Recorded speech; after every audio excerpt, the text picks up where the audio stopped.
Okay, let's jump right into it. You know that feeling when you've just been through the ringer? Maybe you had a brutal week of exams, you've been running on zero sleep, fighting off a nasty bug, or just dealing with a massive life change. And then, a little while later, you wake up, look at your pillow, and see an alarming amount of hair just sitting there. Or maybe you're noticing it clumping up in the shower drain. It is a super common and frankly completely terrifying experience. So for this explainer, we're going to unpack the fascinating biological mystery behind stress and sudden hair shedding. Naturally, when we see all that extra hair falling out, our brains immediately jump to the absolute worst conclusion. We think, oh my gosh, is stress literally killing my hair? I mean, it totally feels that way when you pull a massive clump out of your hairbrush. But honestly, that's exactly the myth we're here to bust today. The reality is a whole lot more complex, but also, spoiler alert, way more reassuring once you actually look at the science. Stress isn't acting like some kind of poison to your hair. Instead, it's just temporarily interfering with a deeply ingrained biological process. Section 1. The Biological Blueprint. Okay, so to figure out what's going wrong, we first have to understand what normal looks like. Because it turns out how we think hair grows is usually a little off. Our hair isn't just constantly growing 24/7 like grass on a lawn. Actually, every single hair follicle on your head operates on a very strict three-part cycle. Step 1 is the anagen phase. This is the active growth phase. It's when your hair is actually getting longer. Next, it moves into step 2, the catagen phase, which is really just a super short transition period. And then finally, we hit step 3, the telogen phase. This is the resting phase, and it ultimately ends in shedding, which makes room for a brand new hair to start the cycle all over again. Right now, the vast majority of the hair on your head is happily hanging out in that active growth phase. But a tiny, normal percentage is currently in that resting and shedding phase. I really want to emphasize this point because it's so important. Losing some hair every single day is completely 100% normal. It's literally just your biology doing its thing. So the mystery we're solving right now isn't about that everyday shedding. It's about what happens when this perfectly balanced cycle gets totally hijacked. Section 2. The culprit. Telogen effluvium. And that hijack brings us to our main culprit. It's a condition called telogen effluvium. I know, it sounds like a spell from Harry Potter, but really it's just the biological term for what happens when a massive stressor disrupts your hair's normal rhythm.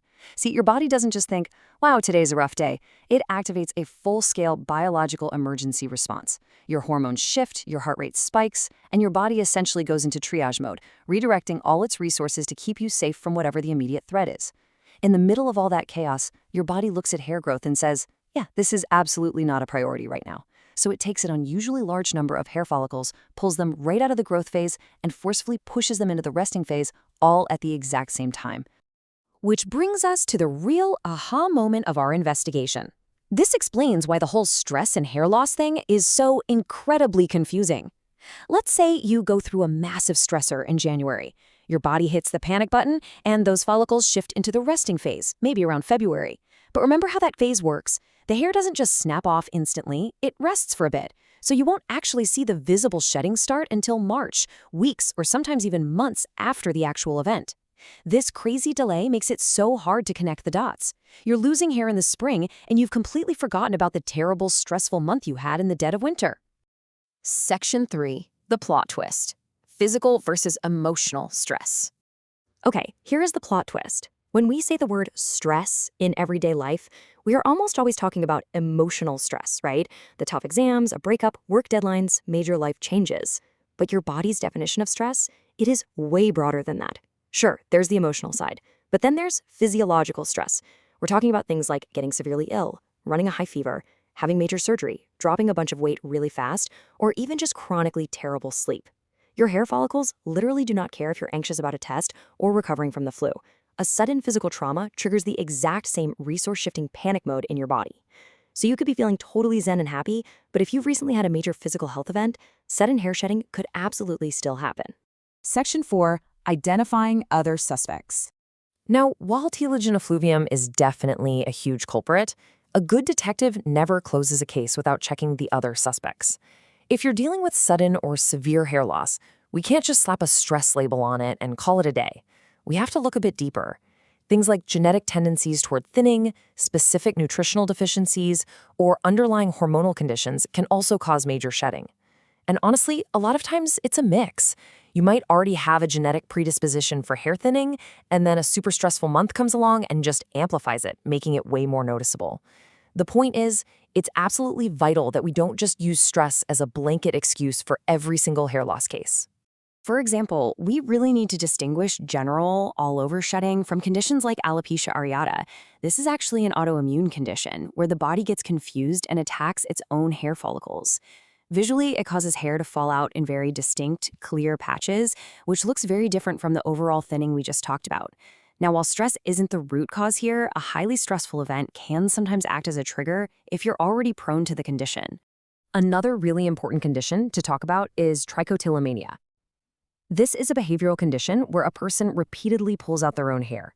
It's very deeply tied to navigating difficult emotions or intense stress.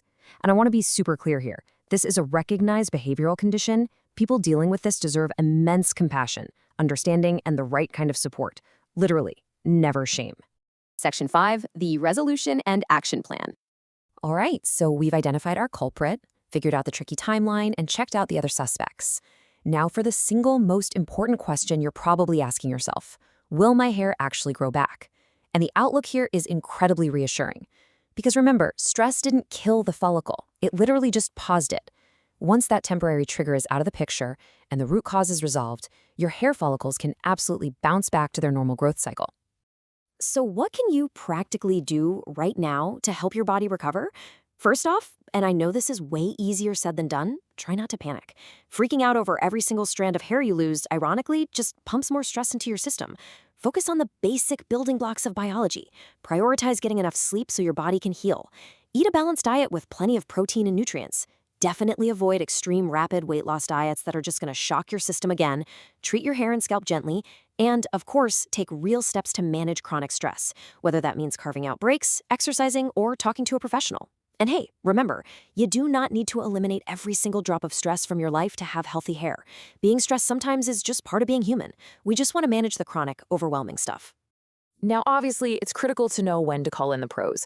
You should absolutely go see a healthcare professional or a dermatologist if your hair loss is incredibly sudden, if it's severe, if it just isn't stopping after a few months, or if you're seeing those distinct patches we mentioned earlier.